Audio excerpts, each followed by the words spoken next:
Hello and welcome into another episode of Locked On Wolves. Today on the show, it's the post-game pod from a difficult Wolves loss to the Mavs.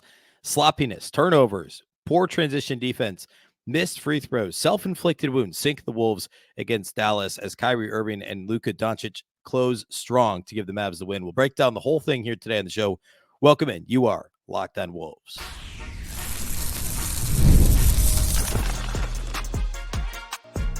You are Locked On Timberwolves, your daily Minnesota Timberwolves podcast. Part of the Locked On Podcast Network, your team every day. Hello and welcome to the Locked On Wolves podcast, part of the Locked On Podcast Network, your team every day. My name is Ben Beecken. I'm the host of Locked On Wolves. Today's episode is sponsored by Game Time. Download the Game Time app, create an account, and use the code LOCKEDONNBA for $20 off your first purchase. Happy Wednesday, everybody. Happy hump day. Timberwolves lost Tuesday night to Dallas and are now 2-2 on the season. This is the post-game podcast. We're going to talk about all the issues from this one. This was, different than the Lakers loss, right? That was just, they didn't play well. This game, there were a lot of positives, but there were some really stark negatives. And I said it in the open, self-inflicted wounds is what cost the Wolves this game. I mean, they absolutely could have won this one too. We'll talk about everything that went wrong in this one, and also some of the positives too here in just a moment. A big thank you off the top for making Locked On Wolves your first listen every single day. Of course, this show is free and available everywhere. That includes YouTube, as well as all of your favorite audio platforms. Wherever you like to listen to podcasts, you can find Locked On Wolves. You can also watch on the Locked On Sports Minnesota app on both Roku and Amazon Fire TV. And a reminder about the new newsletter. The Locked On Wolves daily newsletter is a one-stop for ultimate team and league coverage delivered right to your inbox. Just sign up for free right now at LockedOnDaily.com. Again, LockedOnDaily.com. Start your day with the all-new free Locked On Wolves newsletter. All right. So the Wolves came into this game with 2 days rest. They haven't played since, Friday night? No, Saturday night. They haven't played since Saturday night. Off Sunday and Monday, sitting at home waiting. The Mavs played at home on Monday night, winning. Okay, so Wolves had a 2-day rest and travel advantage. And yet they struggled in a lot of the categories that you would anticipate the team with the rest disadvantage would be struggling. And that's what cost them the game. The headline, of course, early was Ant scored 24 in the first quarter, which was a career high for him. I think it was the most in a quarter by a Wolves player, at least, or maybe it was the most in a first quarter by a Wolves player. Just absolutely went off. A lot of it was three-pointers, had a couple tough shots in the paint, got to the line a couple of times. Just a fantastic first quarter. We'll talk a little bit more about that later. We'll talk about Ant's game specifically more toward the end. But to me, the headline of this game, this is one of those, you look at the box score, and there's two things. One, a quick glance, you'd be like, how'd they lose this game? And I'll explain what I mean by that in a second. The other thing is, if you took a brief pause, it just looked a little bit longer, you'd say, oh, okay, turnovers. Right? The Wolves had 20 turnovers. The Mavericks had 9 turnovers in this game. You'd say, okay, transition defense, fast break points. The Mavericks had 20 fast break points according to the box score. The Timberwolves had 10. The Mavericks scored 25 points off of 20 Minnesota turnovers. The Wolves scored 5 points off of 10 Mavericks turnovers. But the thing that kills me, take another look at that box score. The Timberwolves made more threes in this game. They made more free throws. They shot a better percentage from the field. They had more rebounds. They had more assists in this game. And it's not close. The Wolves made 3 more threes than Dallas in this game. So they scored 9 more points outside the arc. They made 3 more free throws. So they scored between the 3-point line and the free throw line. They scored 12 more points than Dallas. And overall, they shot nearly 51% from the field, and Dallas shot just over 48% from the field. So they were a little over 2%, 2.2% better than Dallas from the field. They were a +2 on the glass. They were a +8 in the assist column. They committed 1 less personal foul than Dallas. You look at that and you say, okay, Minnesota won. They attempted 8 more free throws than Dallas. But the 20 turnovers, missed free throws. The Timberwolves might have shot 8 more free throws, but they only made 3 more free throws. Minnesota was 65% from the free throw line. Ant had 6 of the Timberwolves' 9 misses from the line. And the transition defense, which is actually what I'm going to spend most of my time talking about, because that to me is the killer. And it's not as simple as the fast break points. Like, I don't actually know, like, if you look at the ESPN box score, how they're defining a transition basket or a fast break basket. But it was the secondary break that killed the Wolves the most, which is not the true first push in transition. There were a couple, like, there was one that was a complete cherry pick, right? It was Kyrie falls down under the basket. The Wolves ignore him because he fell down. They turn it over quickly. It's a cherry pick bucket. Fine. Chalk that up. There were 2 or 3 that were true transition misses where Rudy didn't run down the court, or he's pointing and asking somebody else to get it's flashes to who did that all the time? D'Lo all the time would point like, oh, that's my guy. Somebody go take him. There were a couple of those moments with Rudy in this game. But there were a lot of secondary break buckets where the Wolves would get back in transition initially, but they wouldn't match up in the half court. And Dallas would swing the basketball and get, second side attack within the first 8-10 seconds of the shot clock. And that, in my book, that's a secondary transition bucket. And I don't think it's in the box score as a fast break bucket. The secondary break was every bit as bad as the transition defense, in my opinion, for the Wolves. And a lot of it was early in the game. And I know Minnesota was up 8 at the end of the first quarter, but they were down 2 at halftime. They go 35 points in the second quarter. I actually thought the Wolves' defense in the fourth wasn't all that bad. And we'll get into this a little bit today. Luka and Kyrie made some really difficult shots. But in the first half, the Wolves' perimeter defense was miserable. They could not contain the basketball. The point of attack defense was very poor across the board. And they came out with Ant guarding Kyrie, which I thought he actually did okay. Jaden guarding Luka. Luka was very good early. And the Wolves would overreact. They would be out of position. They'd overreact to try and help. And the Mavs would swing the basketball and get just a quick attack and score at the rim. That was the biggest problem early, was just the straight line drives, getting a little bit out of position, allowing Dallas to get some of these easy buckets. That was the problem early in this game. That's what led to 35 second quarter points and a 2-point deficit at halftime for Minnesota. Was the miserable perimeter defense. We saw a little bit of it in the third when the Wolves had a lead and the Mavericks pushed back and ended up outscoring the Wolves by 9 in the third quarter. They went on some crazy, it was like a 30-13 extended run. It was like, I don't know, 13-2 and then ultimately 30-13 or something from the midway point of the third quarter on. And then the fourth quarter, I actually thought the defense was decent. The Wolves locked down defensively. The problem is Kyrie and Luka are really, really good. Kyrie, especially in this game, was awesome. He was efficient. He made a bunch of threes. I know the Luka step back, which, by the way, can we talk quick about the Luka step back? For the Gobert haters, Nickeil Alexander-Walker is one of the, 15 best perimeter defenders in the entire NBA, 12 best perimeter defenders in the entire NBA. And Luka hit a spot from the Target Center logo, or hit a shot from the same spot on the Target Center logo that he did in the conference finals last year over Rudy. For people killing Rudy, he was in just as good, if not better, position as Nickeil Alexander-Walker on that exact same play. Luka's just really good. The dude can make really tough shots. And he was also 0 of 7 in this game from 3 before that attempt and finished, 1 of 8 outside the arc. Luka actually wasn't all that great. I know he hurt his knee a little bit at the end of the first quarter or first half too, but this was bad perimeter defense early for Minnesota, bad perimeter defense for a lot of the middle portion of the game, and actually good perimeter defense in the fourth quarter. I actually didn't mind how the Wolves defended in the fourth quarter of this game. The problem is they didn't defend with that same urgency for the majority of the first 3 quarters of this game. And that's what led to them losing late. That's what led to this being, was it a 12-point deficit going to the fourth quarter? Had they played in the first 3 quarters defensively the way they did in the fourth quarter, the Wolves probably win this game despite the turnovers. And again, it's not strictly the 20 points in transition for Dallas. It's the secondary break points, which comes back to matching up in the half-court communication, or matching up in transition and communication, and then also just point of attack defense, staying in front of your guy, finding out who you're covering, and then staying in front of them. If they play defense the first 3 quarters the way they did in the fourth quarter, I bet the Wolves win this game. All right, I want to talk a couple more key takeaways from this one. We'll talk a little bit about the turnover issues as well, and then we'll get into some individual studs and duds. We'll give some Ant thoughts as well. We'll do all that here next.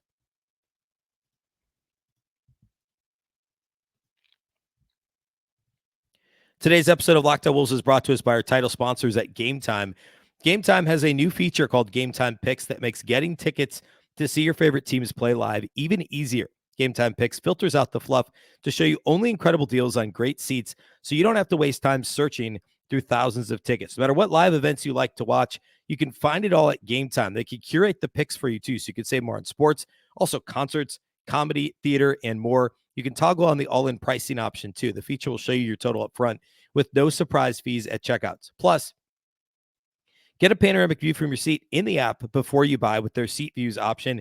And the lowest price guarantee means that Game Time will credit you 110% of the difference if you find a better price somewhere else. Game Time ticket coverage means that your purchase is covered with the most flexible customer service policy in the ticketing industry. Take the guesswork out of buying tickets with Game Time Picks. Download the Game Time app, create an account, and use the code LOCKEDONNBA for $20 off your first purchase.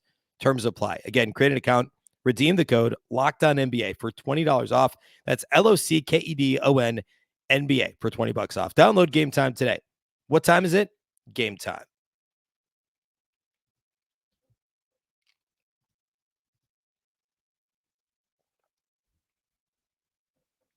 All right. So we talked about the transition defense. We talked about the defense of the half court on the secondary break for the Wolves. The thing that led to some of these transition and pseudo transition opportunities was sloppy offense from Minnesota. And there were some positive moments offensively, no doubt. The first quarter was more about Ant just going nuts, but I thought the driving kick game was good. I thought they had a lot of driving kick opportunities, and they ultimately still shot, 49% on three-point attempts in this game. The shot making from both teams in this game was very impressive. I thought Nas was good. I thought Julius Randle played well. Randle had 7 assists. I think he had 4 in the first quarter. He also was 3 for 3 outside the arc. Julius Randle was great. I thought Jaden had a couple of good moments offensively. Like, other than the turnovers, the offense was pretty good when they actually got a shot up. They made it, which, by the way, this is like all of last season. I'm not going to do this. I'm not going to get super in the weeds and all this now, but like, maybe we'll do this later this week, getting ready. Wolves don't play again until Friday, so maybe this is a tomorrow show thing. But look at last year's offense. The Wolves' shot selection as a team, their like expected effective field goal percentage based on their shot profile as a team was good. They made threes. They were top 3 in three-point percentage league-wide. The problem was turnovers. And that was the problem in this game. They shot nearly 51% from the floor, 49% on threes. They got to the line 26 times, but they turned it over 20 times in this game. Nas had 5 in just 26 minutes, and he had a couple nice shots. He played well overall, but the turnovers were killers. He had, I think, actually 2 or 3 on lob attempts to Rudy. One was probably a ball Rudy should have caught, but it still wasn't a great pass. Nas had another one poked away, and I think there was one more that was just a bad lob attempt. Nas had 5 turnovers in just 26 minutes, which is way too many for 26 minutes and also not being a guard. Ant had 5 turnovers in this game as well in 37 minutes. That's 10 of your 20 were between Ant and Nas. Julius Randle had 3. One was an offensive foul. I think the other 2 were on pass attempts. Rudy and Mike Conley each had 2, and you had a few guys with 1 apiece. Actually, Joe Ingles is the only Wolves player. He only played 4 minutes. He's the only Wolves player that played that did not commit a turnover in this game. Turnovers were a major problem. That was, you could pick one, like you could probably get away with one or the other. Either the terrible turnovers or terrible, perimeter defense / transition defense for 3/4 of the game. You could probably get away with one of the two, but you can't do both. And not against a team like Dallas. Like, you probably do both against a team like the Raptors, who they beat on Saturday, and be all right. Maybe even against a team like the Kings. And maybe the next time they'll play the Lakers, they could play the same way and win that game. But you can't play a team that went to the finals last year and struggle that badly in both those categories, even if you win every other category. Field goal percentage, 3-point attempts, free throw makes and attempts, 3-point makes, assists, rebounds, right? They won all those categories. But the turnovers were so bad, and the transition defense and overall perimeter defense was so bad, it didn't matter. Those are the biggest problems. Now, free throws, that's another one. Like, I never like to spend too much time on this because you're going to have a couple games like this and you just got to hope you win them where you miss free throws. I think the Wolves will ultimately be a good free throw shooting team. But they attempted 8 more free throws than the Dallas Mavericks in this game and only made 3 more. Ant was 6 of 12 at the free throw line in this game. That's a killer. It's a killer. You lost by 6. Ant missed 6 free throws. Now, I always think that's silly when people phrase it that way because, like, yeah, you're probably, unless you're Steph Curry, Kevin Durant, Steve Nash, you're probably not going 12 for 12 on free throws, right? It's permissible to miss a couple. But still, he missed 6. They lost by 6. They missed 9 as a team. They lost by 6. They attempted 8 more free throws than Dallas and only made 3 more. Those reasons, turnovers, transition defense, point of attack defense, first 3 quarters, and missed free throws are why they lose the game. They win every other category. And I mentioned this already, but like on the plus side, just going a bit deeper on it, the ball movement offensively was pretty good. I mean, I didn't have a problem with Ant's 20 shots. He was 12 of 20. The dude scored 37 on 20 shots. He was over 50% from outside the arc, including a couple of kind of late desperation type shots. Shot selection was actually pretty good. They got to the line 26 times. They shot 39 threes. I can't complain about that. But if you turn it over 20 times, I mean, the Dallas attempted 16 more shots than Minnesota. You know why? Well, they turned it over 11 less times. That's why. When the Wolves get good shots, or when the Wolves get shots up, they're usually good shots, and they often make them. That was the story of the season last year, and that's the story of the season so far this year, and very specifically this game. Randall was very good offensively. As I said, McDaniels had good moments. I can't even complain about how the Wolves played offensively in this game. When Ant's off the floor, it's a bit listless offensively, but that's not all that shocking. I want to go back and look at, and this maybe this is another tomorrow's show or maybe Friday's show topic, but what the Randall minutes without Ant look like. Rotation wise, I thought Chris Finch did some interesting stuff late when this was like a, 10-ish point game. The Wolves had Anthony Edwards, Dante DiVincenzo, Nickeil Alexander-Walker on the floor with Jaden McDaniels and Julius Randle. So playing very small. Randle at the center and McDaniels at the 4, which Chris Finch almost never did last year, right? Like the first couple of years, or I guess year plus of, I guess it would have only been year 1 of his career. With Ryan Saunders as coach, McDaniels played 4 more frequently. And the next year, he played 4 more frequently until the Wolves got Rudy Gobert. But, I don't know if this is a regular thing. We saw the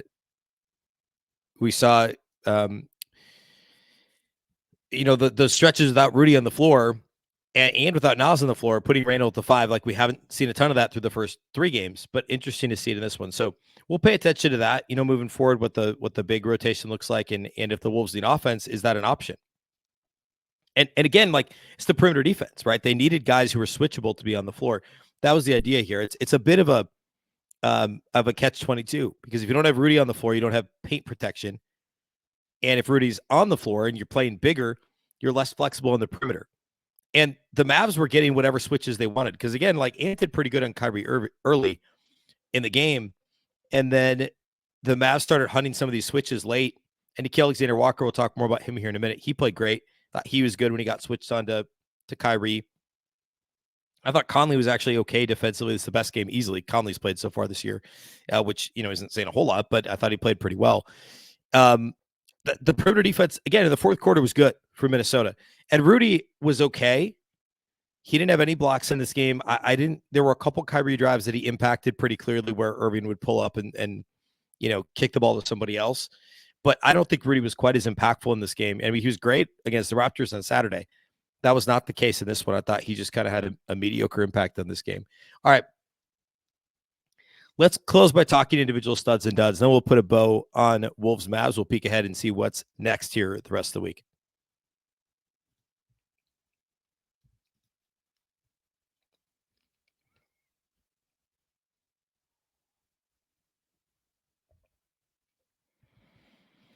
All right, individual studs and duds for this one. Studs, Julius Randle was fantastic in this game. 20 points on 7 of 13 shooting. 3 of 3 outside the arc. And 3 of 4 at the line. 20 points on 13 shots for Julius Randle. Second most shots on the team. Again, the Wolves only got up 77 field goal attempts in this game. Certainly the 20 turnovers, in part also because they got to the line 26 times. But Randall was second on the team in field goal attempts, and he only got 13 shots up. But he also had 7 rebounds, 7 assists, 2 steals.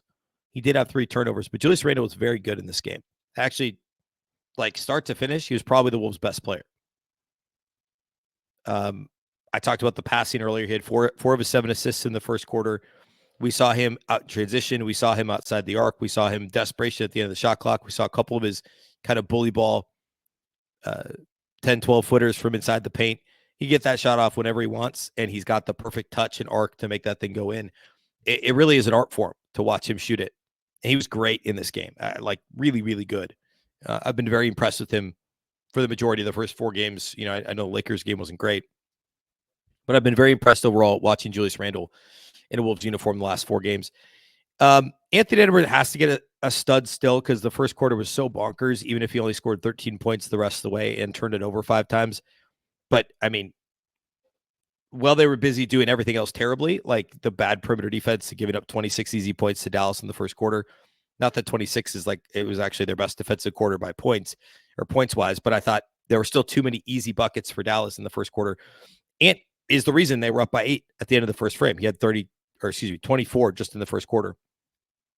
And ultimately 37 points on 20 shots in this game, 7 of 13 outside the arc, was 5 of 7 on 2-point attempts, 6 of 12 at the line. The free throw shooting is what killed him. He would have had an easy 40 burger if he had just made, you know, if he makes 75% of his free throws, he's got 40 points. And he's better than that for his career, right? So like a normal free throw shooting game, he's got a 40-point game, and the Wolves have a real shot at winning this thing late. And they still, by the way, I didn't touch on this earlier, they still had a chance. They were down, down 4. Kyrie misses 2 free throws with like 20 seconds left. The Wolves just got to score, you know, play the foul game. You knock down to 3, you foul, they make both free throws. Now you're still only down 3. And Ant had the ball stripped on their final possession of the game, what was effectively their final possession of the game, by Najee Marshall, who was in the game for defensive reasons, steals the ball from Ant and then knocks down free throws to seal it. I mean, they had a shot late too. But anyway, Randall and Ant definitely studs. My third one is Nickeil Alexander-Walker. I mentioned this earlier. He only played 24 minutes, which was least on the team for anyone not named Joe Ingles. Actually, Mike Conley only played 22 minutes in this game. But Alexander-Walker, aside from Julius Randle, was the best player on the floor. Nickeil was really good defensively. He had 11 points on 4 of 7 shooting, was 3 of 5 outside the arc, and also, I mean, made a tough bank shot when the Wolves were trying to hang within a couple possessions late in the game. I thought this was a well-rounded Nickeil game, and he's been awesome so far this season. Like really, really good. And he's played the least of any of the top 8 rotation guys, but he's making a case to play a lot more. I mean, he's made more than half his threes in every game he's played in all 4 games. I think he's like 70% on 3-pointers so far in the regular season. Been really, really good. Good to see him continue to play well. So my studs are Edwards, Randall, and Alexander-Walker. Duds in this game, it's tough. They didn't really have anybody that was just terrible. I thought Rudy was disappointing. I guess I would give him a dud. He's got to play better against Dallas. So we saw it in the conference finals. He wasn't great. The combination of Daniel Gafford and Derek Lively is just a lot for him activity-wise. And those guys were good. Like they combined for what? Gafford and Lively together, 19 points and 13 rebounds and only 1 turnover, 2 blocks. Rudy had 7 and 8 in this game. No blocks, a couple turnovers himself, and tied for the team worst plus-minus with a -8. Rudy was underwhelming. I just thought he was a step slow defensively. In transition, he was slow. Didn't get back quickly enough. And in the half court, I thought he was just okay. Like he didn't have his normal impact in this game. It's weird with 2 days off too, since the Saturday game when he played so well against Toronto. I mean, like I thought he was the primary reason they won on Saturday against Toronto in the fashion that they did. And then he turns around and puts up a pretty lackadaisical effort on Tuesday night. I thought it was a poor game from Rudy. DiVincenzo is just 1 of 6, continues to struggle from outside the arc. Through a couple of preseason games, I wasn't sure he was ever going to miss a shot in a Wolves uniform, but he was 1 of 6, 1 of 5 outside the arc. He did have 6 assists and only 1 turnover in 26 minutes, but I thought it was a ho-hum DiVincenzo game. Not a dud. It was actually him and Alexander-Walker were the only 2 Wolves players with a positive plus-minus in this game. But, you know, kind of a so-so performance from him. I mentioned Conley made a couple threes finally. He had 6 assists, 2 turnovers, 9 points in 22 minutes. And I mentioned Jaden earlier. Actually had a good offensive game. Defensively was okay on Luka. He was the primary defender on Luka in this game. And Luka took him 27 shots to get 24 points in this game.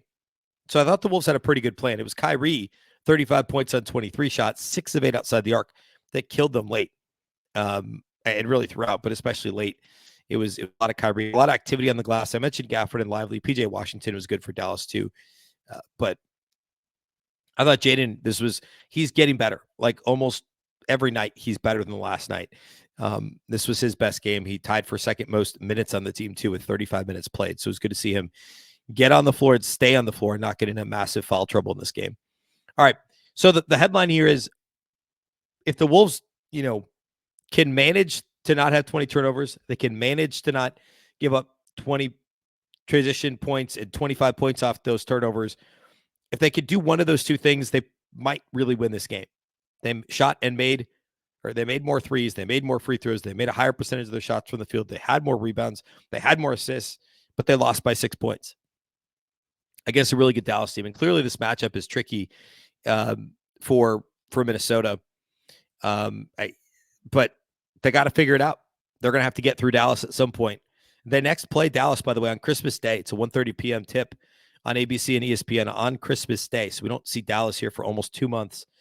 And that'll be pretty interesting when that time comes around. The Wolves next up, they have 2 more days off and they stay at home.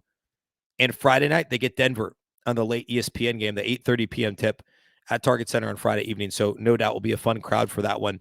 And Denver just beat the Nets in overtime on Tuesday night. So Denver, started off the year struggling a little bit. They're now 2-2 as well. So the Wolves and Nuggets are both 2-2, kind of right around the middle of the pack in the Western Conference. So that'll be a fun one on Friday night.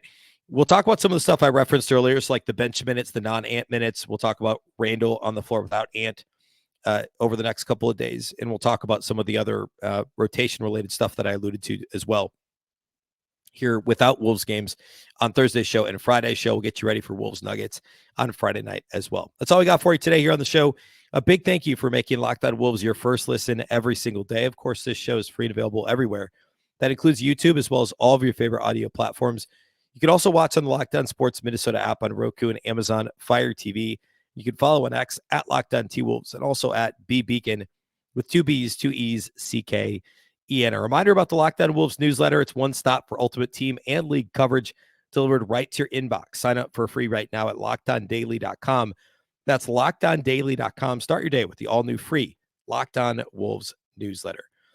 Of course, the Locked On Wolves podcast is part of the Locked On Podcast Network. Remember, the Locked On Network is your local experts on all the biggest stories. Once again, I'm Ben Beecken. This is the Locked On Wolves podcast, and we'll catch you next time.